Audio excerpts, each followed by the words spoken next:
Hey guys, आप लोग को हमारे YouTube channel A to 11 classes में बहुत बहुत स्वागत है। तो आज हम लोग ode to autumn John Keats के द्वारा जो लिखा गया चैप्टर है, इसको आज हम लोग पढ़ेंगे। गाइज, अगर हम बात करें जॉन किट्स साहब की, तो ये 26 साल की उम्र में काफ़ी ज़्यादा अपने आप में अचीव कर लिए थे, गोल को अचीव कर लिए थे। हालांकि इनका बनना इंग्लिश रोमांटिक पोएट ही था, लेकिन ये इंग्लिश रोमांटिक पोएट बन भी गए थे। लेकिन इन्होंने 26 साल की उम्र में इतना काफ़ी ज़्यादा अचीव करना बहुत ही एक आम ही बात नहीं होती है। आप समझ सकते हैं कि 26 साल की उम्र में काफ़ी सारे लोग ग्रेजुएशन फाइनल करते करते ही हो जाता है, लेकिन 26 साल की उम्र में इतना नाम बना लेना कोई आम बात नहीं होता है। तो चलिए इसके बारे में पढ़ते हैं। और जॉन किट्स के जो चैप्टर है, इसके पढ़ने से पहले जॉन किट्स के बारे में थोड़ा सा पढ़ना पड़ता है, क्योंकि आपको पता होगा कि जब कोई भी चैप्टर पढ़ते तो उसमें से काफ़ी ज़्यादा जो चांस रहती है ऑब्जेक्टिव आने के लिए, वो ज़्यादातर पोएट के बारे में ही क्वेश्चन ऑब्जेक्टिव बना करके आपको एग्ज़ाम में दे दिया जाता है। तो इसमें से बहुत आसान तरीक़ा से अगर आप इसको बारी बारी से स्टेप बाय स्टेप देख लेते हैं, तो आपको 1-2 नंबर का जो आने की जो चांस रहती है, आप आसानी से इसको बना सकते हैं, क्योंकि आपको याद करने की क्षमता भी बढ़ जाता है। जो हम आपको बताएंगे उसमें पूरा डीपली बताएंगे, ताकि आपको कोई दिक्कत ना हो। चलिए पढ़ते हैं। जॉन किट्स का जो जन्म हुआ था 1795 ईस्वी में इनका जन्म हुआ था, और इनकी मृत्यु हुई थी 1821 ईस्वी में, यानी कि 26 साल की उम्र में ही इनकी मृत्यु हो गई थी।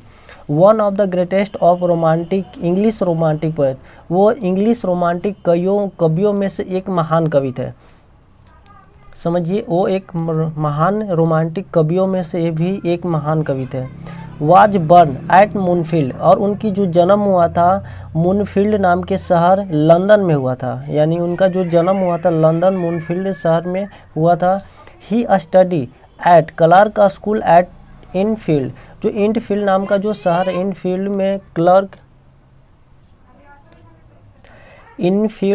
क्लार्क स्कूल, यानी कि इनफील्ड शहर में क्लार्क स्कूल में उन्होंने स्टडी किया था, अपना अध्ययन किया हुआ था।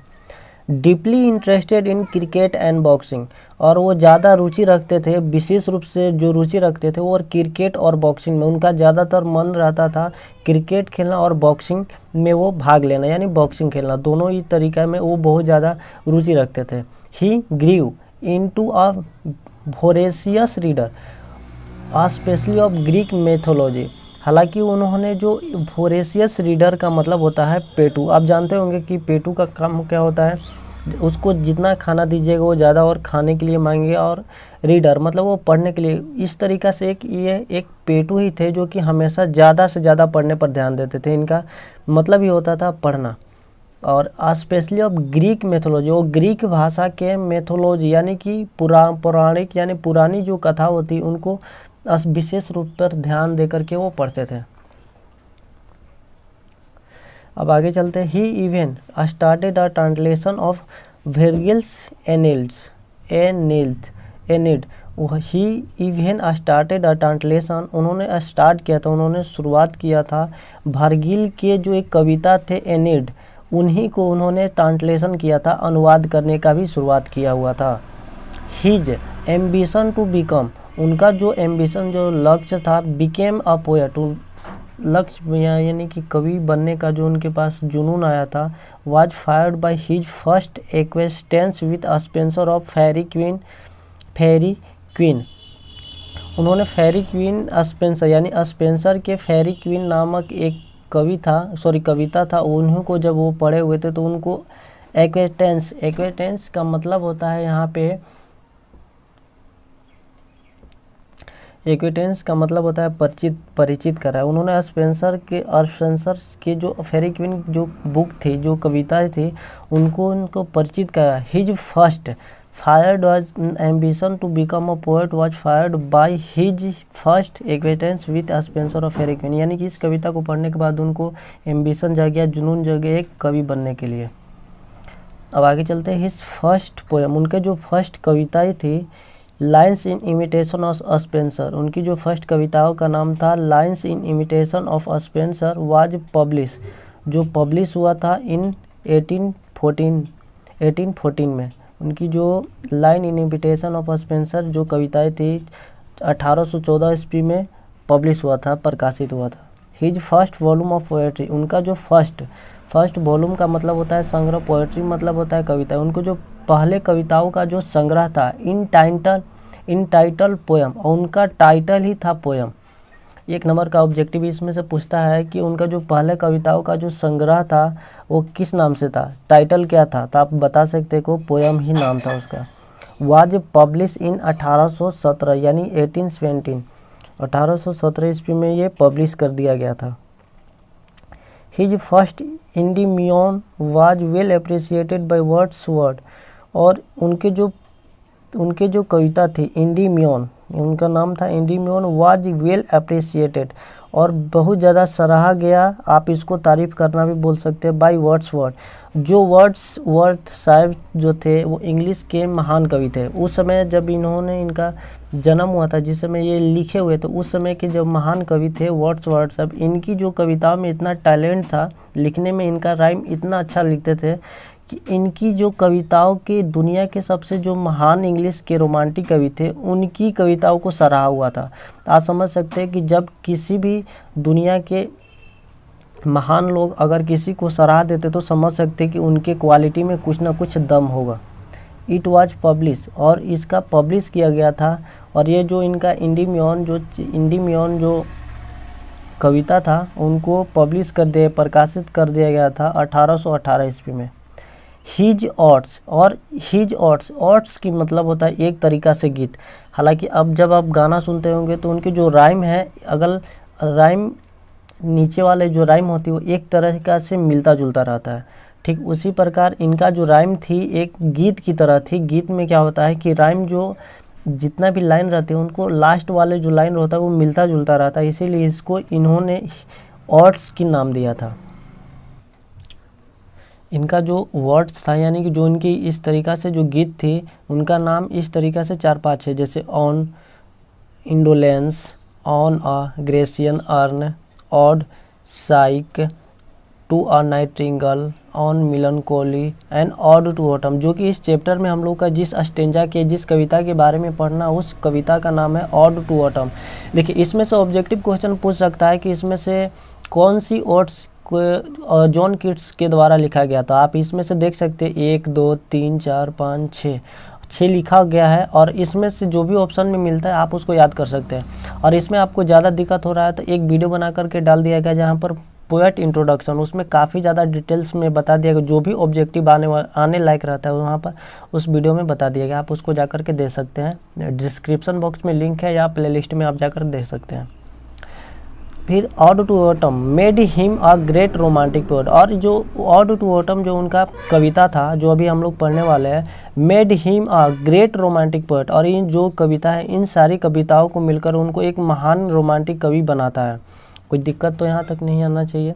ऑफ इंग्लिश लिटरेचर, और इंग्लिश के साहित्यकार में इनको बहुत रोमांटिक पोएट बना करके इनको दिखाता है, क्योंकि इन सारे कविताओं में इतना ज़्यादा टैलेंट था और इनकी जो राइम लिखने का जो तरीका था बिल्कुल ही इनसे और लोगों से अलग था, इसलिए इनको ग्रेट रोमांटिक पोएट भी कहा जाता था।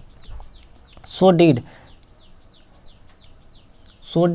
मतलब कि इसी तरह लामिया एंड हाइपेरियन, इसी तरीके उन्होंने उर्दू में भी उनकी जो बुक्स थी उन कविताएं थी जिसका नाम था लामिया और Hyperion. He died of tuberculosis in 1800 यानी 1821 एट अ एज ऑफ 26, और उनको वो वो मर गए थे टर्बोक्लोसिस। आपको जानते होंगे टीबी का तो नाम सुना ही होगा, टीबी एक बीमारी होता है, उसी की वजह से इनकी मौत हो गई थी 1821 ईस्वी में जब वो 26 साल की उम्र में थे। बट लेकिन with in this short span of life, और इन शॉर्ट मतलब छोटे स्पेन मतलब होता है यात्रा, इस छोटे से यात्रा के अंदर, विथ इन मतलब होता है के अंदर में वो अपने जीवन की छोटे यात्रा के अंदर में ही उन्होंने काफ़ी ज़्यादा कुछ अचीव कर लिया था। He was able to achieve greatness, और उन्होंने एबल टू अचीव, और उन्होंने अचीव कर लिया था यानी प्राप्त कर लिया था ग्रेटनेस, महानता को। 26 साल की उम्र में इन्होंने काफ़ी ज़्यादा ऐसी कविताएं लिखी हुई थी जिसके कारण से इनको महानता हासिल हो चुकी थी। हिज पोएम, इनकी जो कविताएं हैं, एंड लेटर जो इनकी पत्र है, have depth beneath there beauty, और इनकी जो कविताएं और जो पत्र थी, डेप्थ बीनीथ देयर ब्यूटी, इनकी सुंदरता, इनकी नीचे की सुंदरता यानी कि सुंदरता की जड़ तक पहुंच जाती है। इनकी कविताओं में और इनकी लेटर में इतनी ताकत थी, इतनी टैलेंट थी कि सुंदरता की जड़ तक पहुंच जाती थी। एंड और रिफ्लेक्ट हिज अवेयरनेस, रिफ्लेक्ट मतलब बताओ दर्शाता है या दिखाता है, हिज अवेयरनेस उनकी जागरूकता को, of the pain and suffering of life, उन्होंने बताया था कि जीवन के जो पीड़ा है और जो दर्द है वो हम लोग को जागरूक करता है, वो हमको जागरूक करके ये दिखाता है कि हमारी जो पीड़ा है और जो हमारी दर्द है वो कभी भी किसी भी इंसान को हो सकती है। तो इससे पहले अगर वो कुछ करके दिखा देता है तो उसकी ज़िंदगी में कुछ अलग ही बदलाव आ जाता है, उनकी ये कहने का मानना है। टू हिम और उनके अनुसार a thing of beauty is a joy for ever, और वो सबके लिए पूरी जीवन, और उनके अनुसार उसकी पूरी जीवन आनंद लिया जा सकता है और वही उसकी सुंदरता है। इन्होंने बताया कि जो भी वस्तु है अगर उसमें किसी वस्तु में अगर किसी भी वस्तु में अगर सुंदरता है तो उससे आनंद लिया जा सकता है और आनंद ही उसकी सुंदरता है। उन्होंने बताया ब्यूटी इज ट्रूथ, यानी कि सुंदरता ही सत्य है, ट्रूथ ब्यूटी, और सत्य ही सुंदरता है। इन दिस पोएम और इस कविता में ऑड टू ऑटम जो हमारी पतझड़ की जो गीत है, किड्स डिस्क्राइब, और किड्स ने जो वर्णन किए हुए हैं, जो हम लोग को बतलाए हुए, जो दिखाए हुए, the beauty and characteristics a spirit of autumn, जो हमारी पतझड़ की जो मौसम है, जो पतझड़ की जो मौसम है वो विशेष और इसकी सुंदरता को उन्होंने वर्णन किया हुआ है। विशेष रूप से इन्होंने सुंदरता का वर्णन किया हुआ है, क्योंकि पतझड़ के समय जब सारी पत्तियां पेड़ की गिर जाती है तो उस समय फलों का लगना शुरू हो जाता है और मीठा मीठा हो जाता है, फल ताजेदार हो जाते हैं। तो उन सारी चीज़ों को देखते हुए उन्होंने इसकी विशेषता और सुंदरता के बारे में इस कविता में उन्होंने वर्णन किया हुआ है। In a series of memorable picture, और ये जो मेमोरेबल पिक्चर, इस सीरीज मतलब इस श्रेणी में मेमोरेबल पिक्चर है, जो यादगार जो तस्वीरें हैं, इसमें आपको कुछ जब हम लोग पढ़ेंगे इसको तो दिखाया गया है।